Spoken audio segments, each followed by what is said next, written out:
Hi everyone, Stepan here. I'm going to play another training game, and I have to say, in yesterday's comments, someone said that I was playing too quickly and that on critical points I was spending 5 seconds.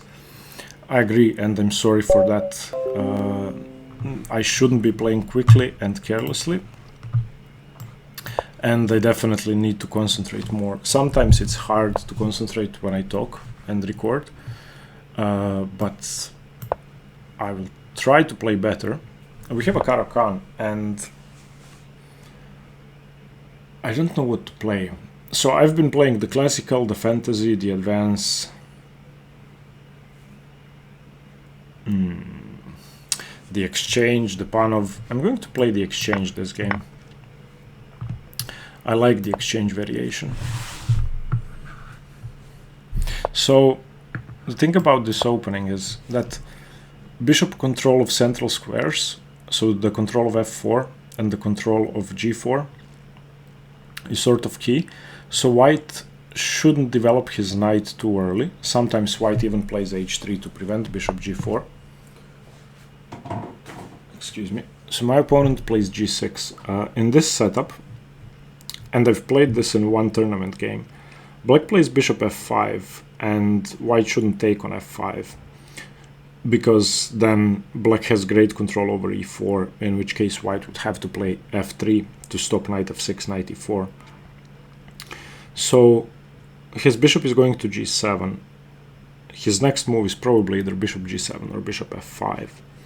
So bishop f4 makes sense. Knight f3 is now a sound move, because bishop g4 doesn't make much sense in this setup, because if knight f3, bishop g4, h3, he would have to take or play bishop f5, which means he'd wasted the tempo and given me h3. So I'll just play knight f3, which is the most principled, and try to castle quickly.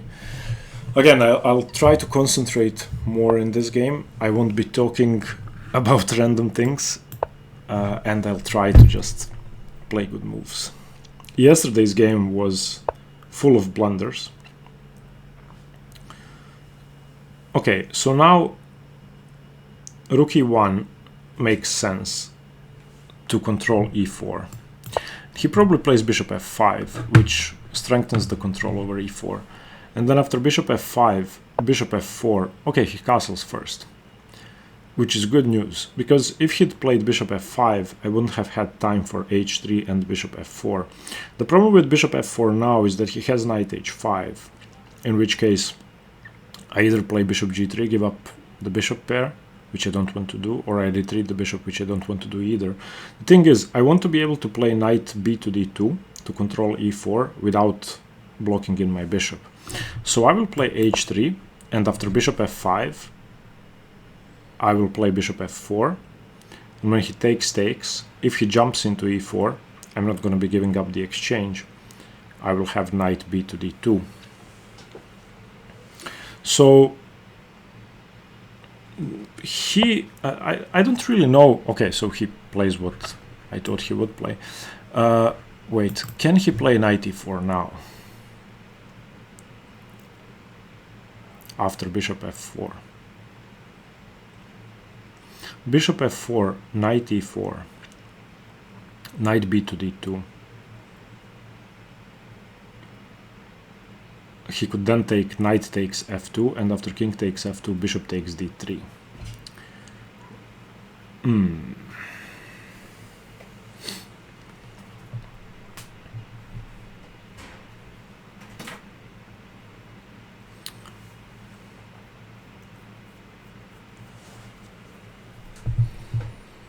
If bishop f4, then knight e4.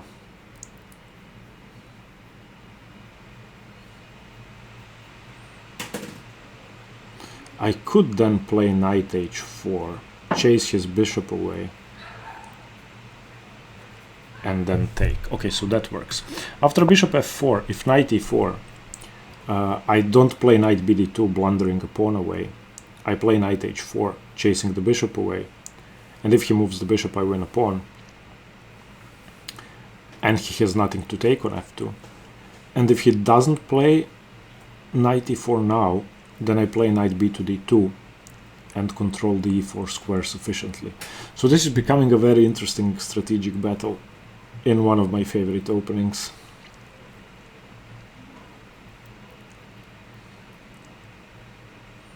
So far, I think his only mistake was premature castling. I think he should have played bishop f5, knight e4 sooner.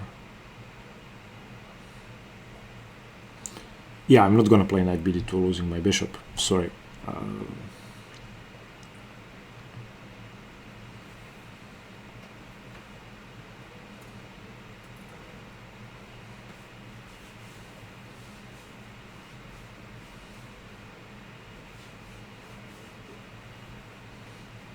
And of course, black would like to play e5, if he can. And white would like to jump into e5 and play f4, and then follow it up with f5, break open this structure. Which is why you really never take on f5.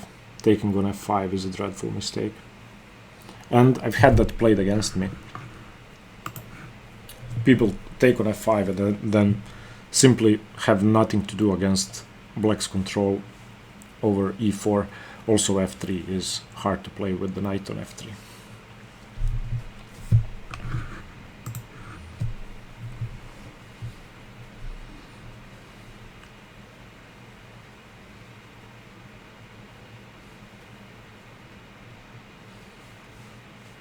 It's hard to find a move for black. Rook c8 is a good move. Queen d7 is a weird move.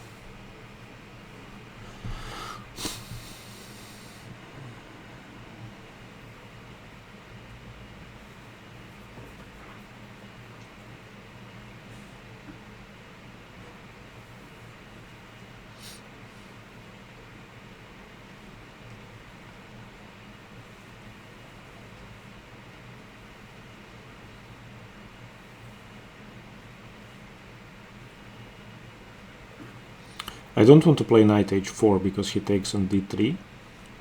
I could play knight e5 and then recapture with the bishop if he takes. At some point he really should go for a minority attack. The problem with bishop takes f5 and queen takes f5 after knight e5 is that he could lose the e7 pawn. But if I don't play knight bd2, which loses the bishop, then I really don't have an alternative to knight e5.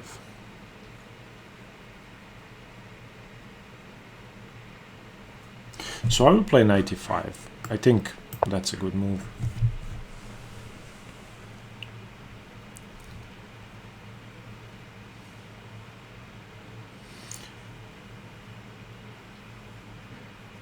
Aha, the only problem now is that I don't have knight h4 if he plays knight e4.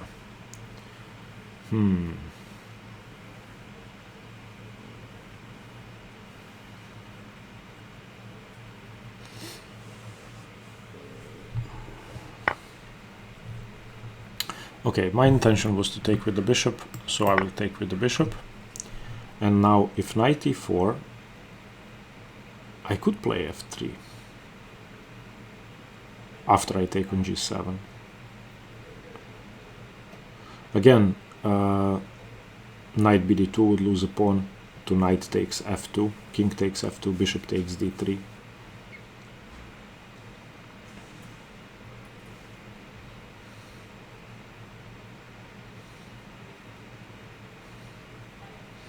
I don't feel happy about moving my knight twice before developing my b1 knight. But long term, if he doesn't get a minority attack going, which I'm pretty confident I can prevent, if he plays b5 now, I would play a3.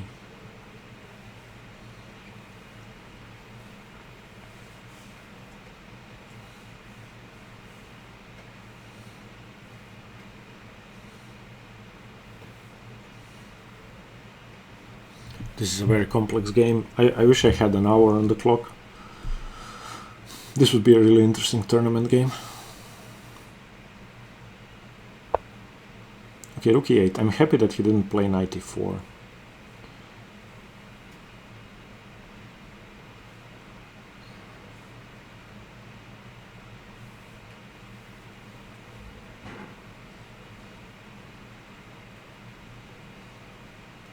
Oh, knight a3 really makes no sense. So I think I'll just take on f5 and have to live with the pawn, with the knight on e4 or with the pawn on e4. I have to start developing my pieces.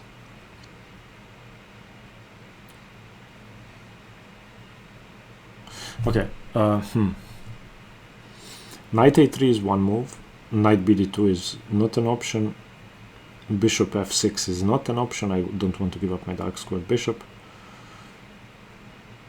I could play g4, but that seems awfully risky. If bishop f5, then gf5, knight bd2, knight e4,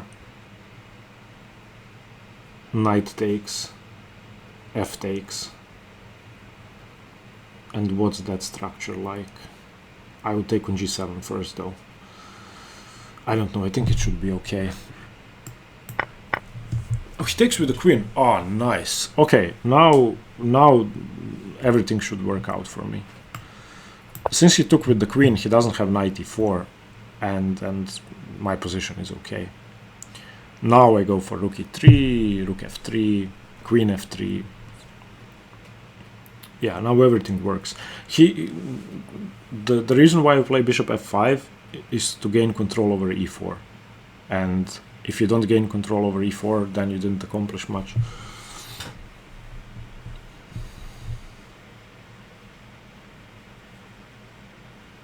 Yeah, so now I'm really happy with my position. Now I have the semi-open e file, and he has the semi-open c file. But in order to gain control over the semi-open c file, he needs to get in b5, b4 quickly, go for a quick minority attack. This is a Carlsbad structure with a fianchetto, which there's a game Karpov-Korchnoi from 68, where Karpov completely tricked Korchnoi into a Grunfeld position for black with a Carlsbad structure for white and just destroyed him because the bishop was not on e7. The idea behind the minority attack with the bishop on e7 is that you have a quick b5 because the bishop controls b5 for white. In the reverse case, b4, excuse me. Okay, now I want to keep control over e4. And if I play queen b3, how does he defend both pawns? Queen b3, threatening bishop f6, and queen d5.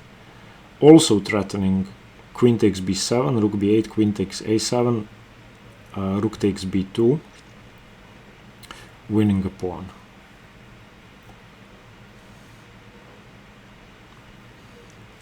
Still keeping an eye out over e4.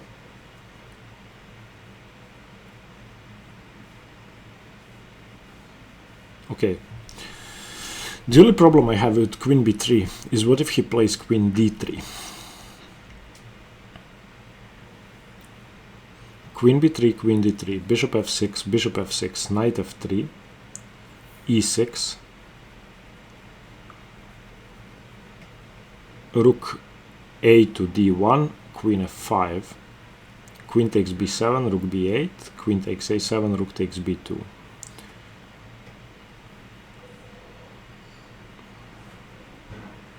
Okay, I'll play it. It seems to win a pawn in most variations.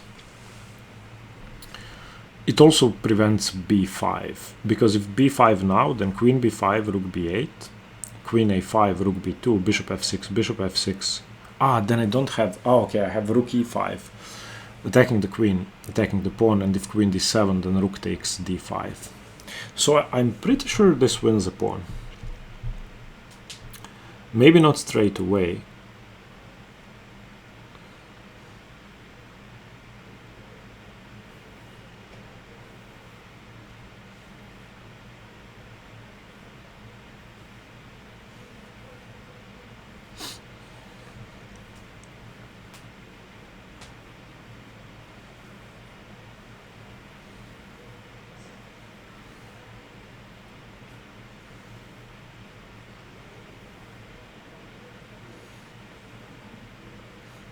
He could just retreat with queen d7.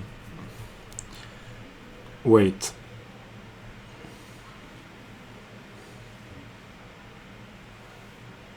Ah, okay, it's not as simple.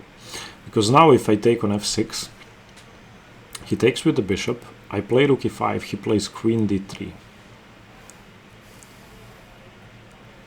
And then defends.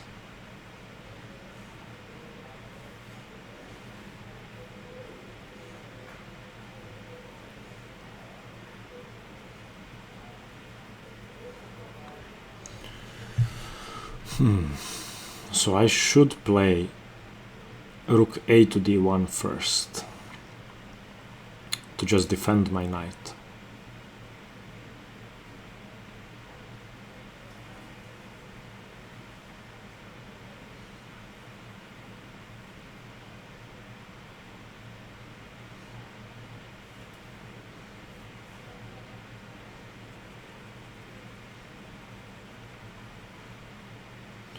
Ooh, I could also play g4. Ah, no, then queen d3.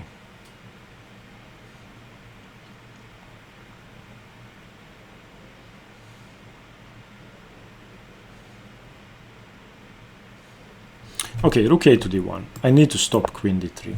If I stop queen d3, then I think most things that I want to do are going to work. Now he really should play e6. If he doesn't play e6 now, then I do win a pawn.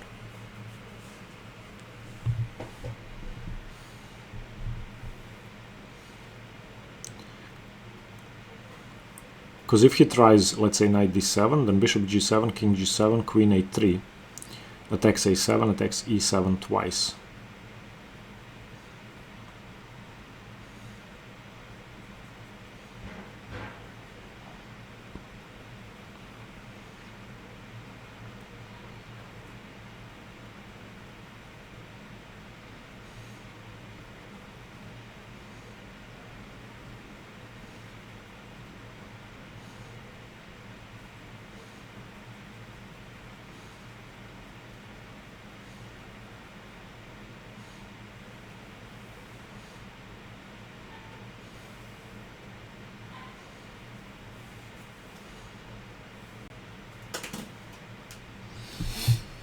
And also, maybe b5 was better for him instead of b6.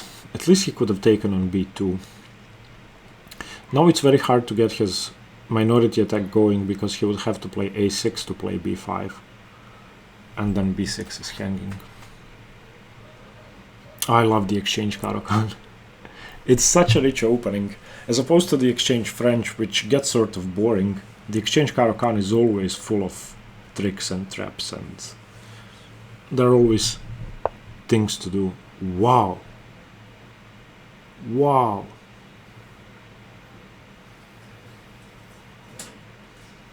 Ah, I'm stupid. I don't have rook e5 because he plays bishop takes f6 and then he is covering the e5 square.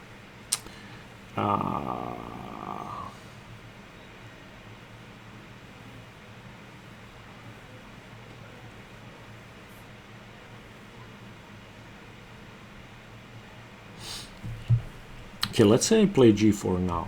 What does he do?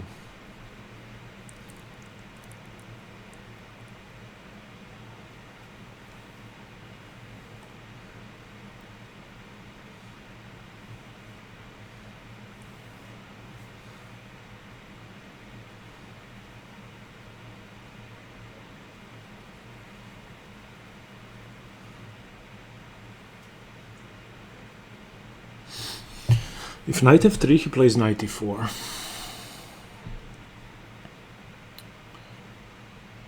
Then I take on g7.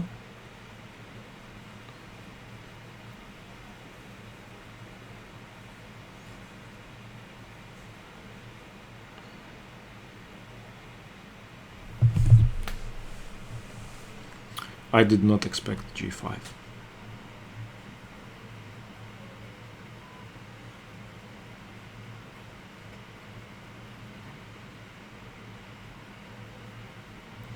Okay, I think I want to take that knight and just gain control over e4. I don't want to run into trouble with that, so I'll just take and see what he does.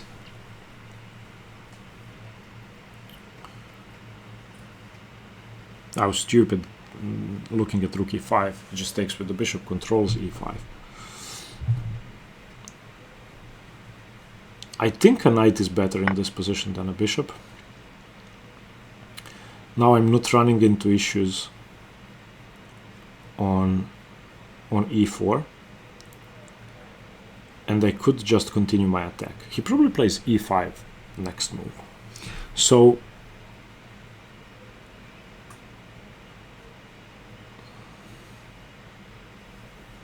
I like rook e3. I also like knight f3. Knight f3, g4, takes, queen takes, knight e5, bishop takes, rook takes. Seems to work. And also after knight e5, I'm threatening to play queen takes d5. And trading off my h-pawn for his g-pawn seems alright. Now that he has no control over e4, I can provoke him to take on e5, and then g5 is going to, I think, be proven a weakness. Also, if he takes, I still have queen a3 as a resource, attacking a7, attacking e7.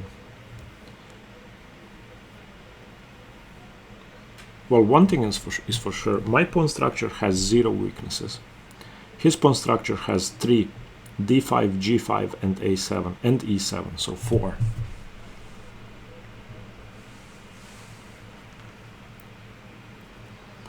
And unless he can somehow get the bishop and queen on the diagonal to h2, I don't see any king safety issues becoming a thing anytime soon.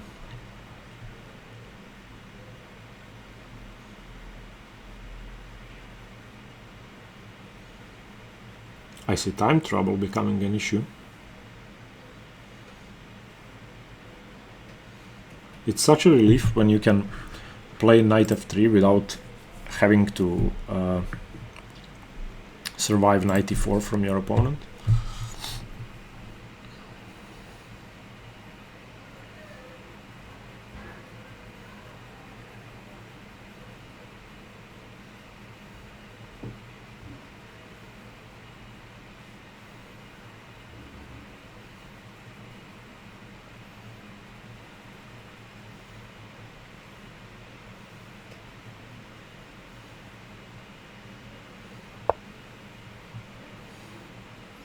This is madness.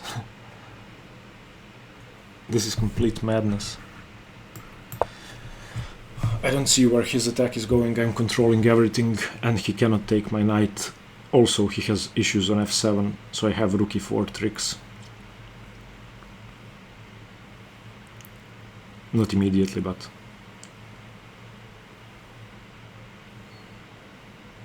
h5 is complete madness.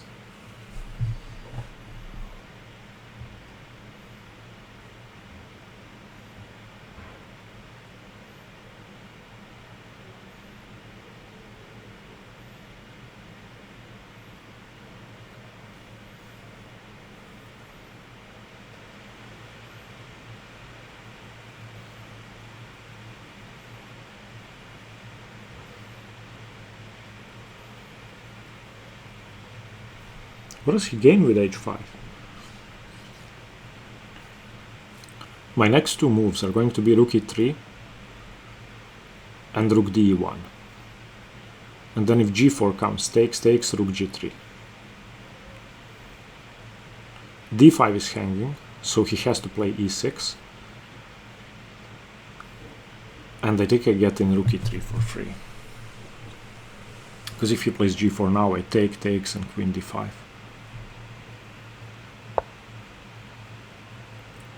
What? Can I just take on d5? Threatening queen takes f7. I think I can.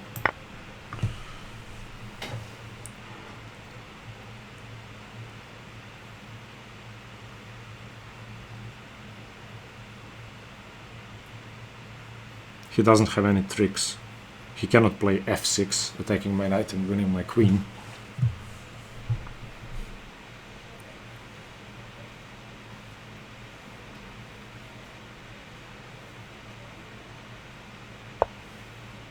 Okay, he plays e6 now.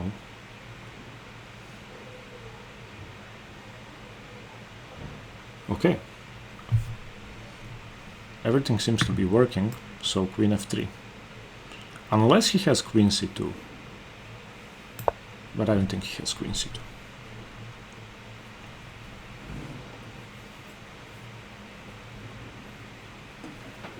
I'm also caught up on time, so that's good.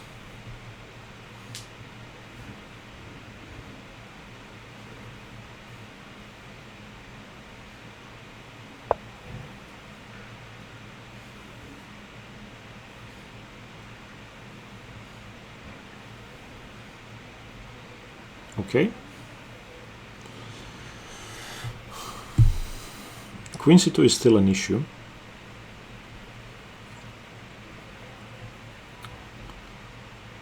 But after rook e3, if he plays queen c2,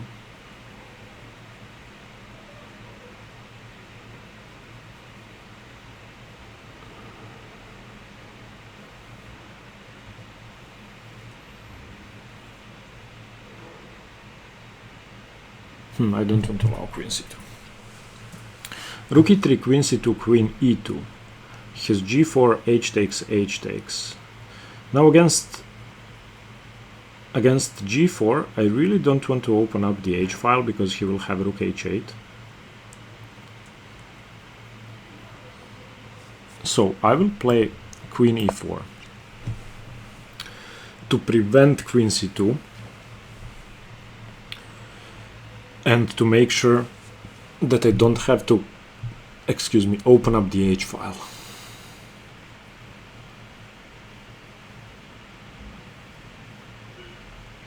So that after, for example, queen h6, rook e3, g4, h takes, okay, rook e3, g4 takes, knight takes, yeah, everything works. Okay, rook e3 has to be a good move.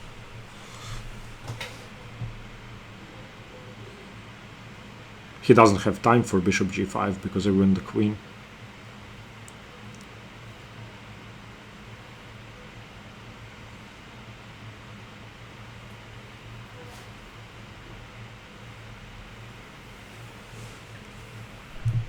Maybe I've started playing quickly again, but I have 5 minutes on the clock. 4:52. Okay.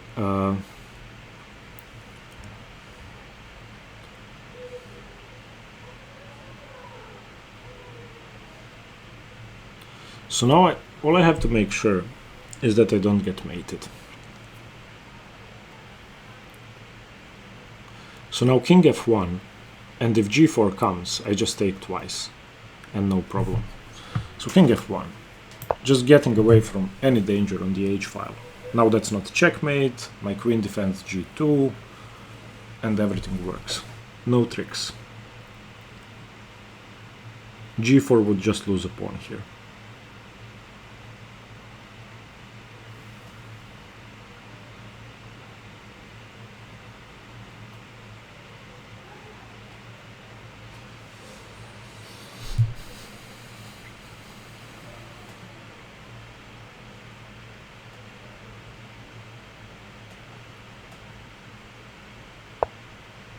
Okay, so takes, knight takes, attacking the bishop, queen h1 check, king e2, moves the bishop to g5, and I play rook g3. And also if queen h1 check, he is in trouble because my rook is attacking the queen.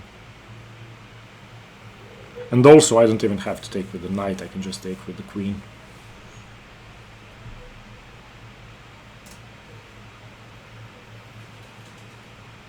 And then when he plays king f8, I could just trade the bishop off.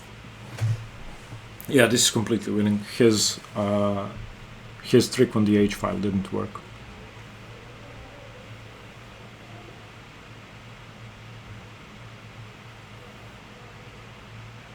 If he takes my knight now, I take with the pawn, of course, opening up my rook.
I could play rook g3.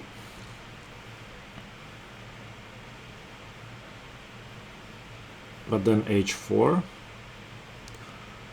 I could also play rook f3, but then f6.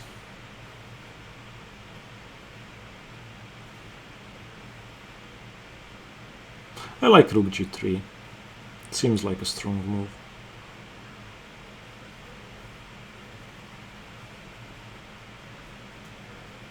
Okay, I will play rook g3.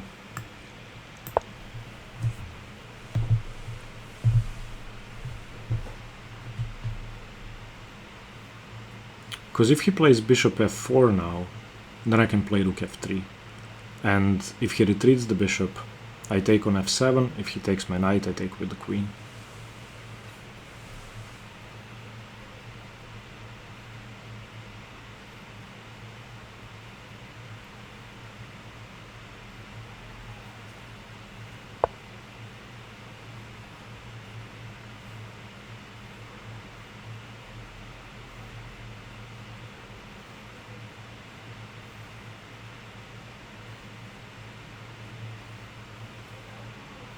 Yeah, okay, I'm just gonna take on h5 now and play queen g4.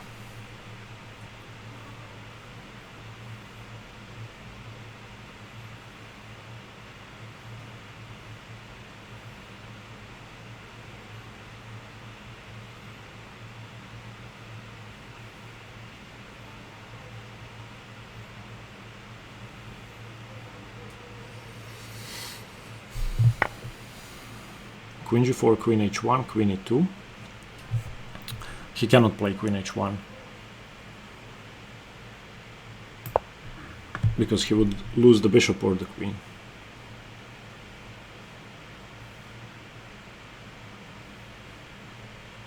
Because if queen h1, king e2, he has to move the queen first, and then I take on g5.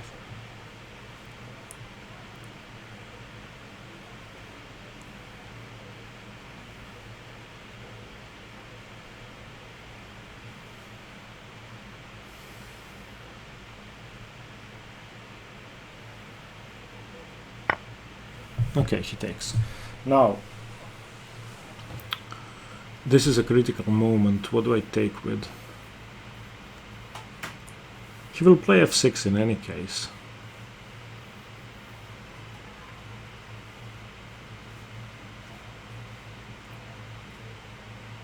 I will take with the rook because I don't want to allow bishop h4 or bishop f4.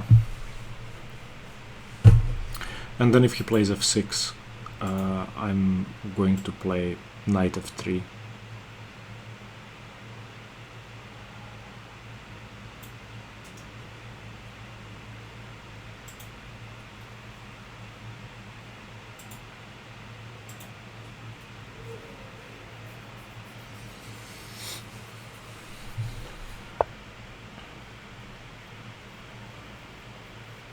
This just wins an exchange.